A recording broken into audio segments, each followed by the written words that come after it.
интереснейшая игра для зрителей, для тех, кто смотрел. Два удаления, обоюдно острая, с большим количеством моментов. Поэтому игра интересная, хорошо, что выиграли. Это придаст нам уверенности в подготовке к финалу. Demək olar ki, bugün çox maraqlı bir oyun alındı. Tamaşaçılar oyunu seyr edənlər üçün çox gözəl bir oyun idi. Hər iki tərəfdən hər iki komandanın meydandan oyunçularını kənarlaşdırdılar. Hər iki komandanın ifasında kəskin, çoxlu qol fürsətlərindən ibarət olan bir oyun gördük. Bu bizim üçün qalibiyyətimiz çox önəmli idi. Çünki final öncəsi bu bizə daha da özünə inam hissi verəcək. Sağ olun. Buyurun. Təbrik edirəm mənə. Поздравляю вас с победой. Sizi bir narahat edən bir detal var mı? Mesela bu oyunda da görürüz onu. Ama istemezsiniz ki finalda o detalı görürüz. Есть деталь, которая сейчас вас волнует перед финальным матчем. Например, в сегодняшнем матче вы эти детали увидели, и эти детали вас волнуют перед финальным матчем.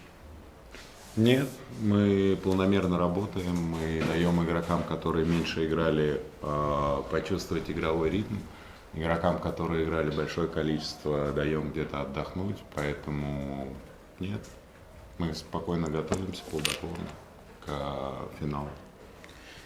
Yox deyərdim, çünki az oynayan oyunçularımıza bugün daha çox oyun oynamalarını fürsət veririk ki, oyun ritmini tutsunlar. Daha çox oynayan oyunçularımıza isə biraz istirahət veririk.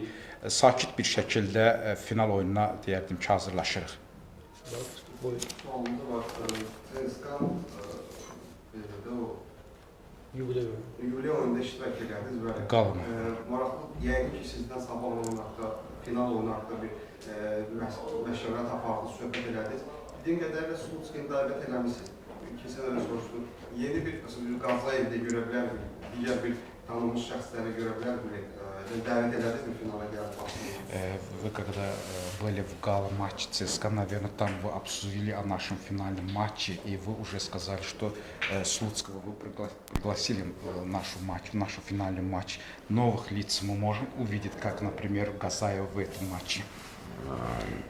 Не знаю, сложно сказать. Приглашал я всех, абсолютно, кого видел, и не только тренеров, и еще кого-то. Матч обсудили, все пожелали удачи. Будут смотреть точно, где, не знаю. Mən orada olarkən əlbəttə bu oyun barəsində müzakirələr apardıq, danışdım hər kəslə. Mən hamını dəvət elədim bu oyuna. Oyuna baxacaqlar, amma dəqiq harda deyə bilmərəm. Başka sual var. Son sualları. Qapılov Sovetski sportu aslamasında bildirib ki, biz Vasili Berezutski'ye uşaqlar birlikdə məsləhət verir ki, Wagnerlava komanda götürsün. Wagnerlav da indi yaş formada da əslində Avayda da oluyordu Braziliyada. Elə bir fikir beyninizdən keçir, yoxsa yaş məsələsinə görə heç düşünmürsünüz Wagnerlava? Габулов в своем интервью в Спорт-Экспресс сказал, что советский спорт, если будет возможность, как бы Вагнер и Лава как бы приняли свои ряды. И он сказал, что Вагнер Лав может сделать собак чемпион.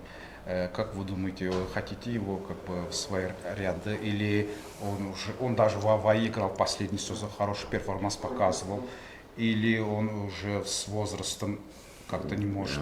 Мне кажется, что Вагнер Лав еще в хорошей форме, еще может играть, плюс еще он умный достаточно игрок, который может подстраиваться под футбол. Когда у него пропали качество и скорость, да, то есть он начал играть, больше ставить корпус, отдавать передачи, может принимать любые мячи, поэтому вопрос сложный, может ли он выдерживать интенсивность игры премьер-лиги, а как футболист он точно потрясающий. Əlbəttə ki, Wagner çox yaxşı bir oyuncudur, çox ağıllı bir oyuncudur. Yaş azaldıqca, əlbəttə ki, yaş artdıqca onun indi hal-hazırda sürəti bir o qədər o deyil, azalıb, amma yenə də öz korpusundan istifadə edərək çox yaxşı şəkildə oynayır. Çətin sualdır. Bilmək olmaz o Premyer Liqanın intensivliyinə dözməzmi? Amma yenə demək istərdim ki, o möhtəşəm bir oyunçudur. Başqa suallarım yoxdursa, təşəkkür edirəm. Если нет других вопросов, спасибо вам. Çok sağ ol.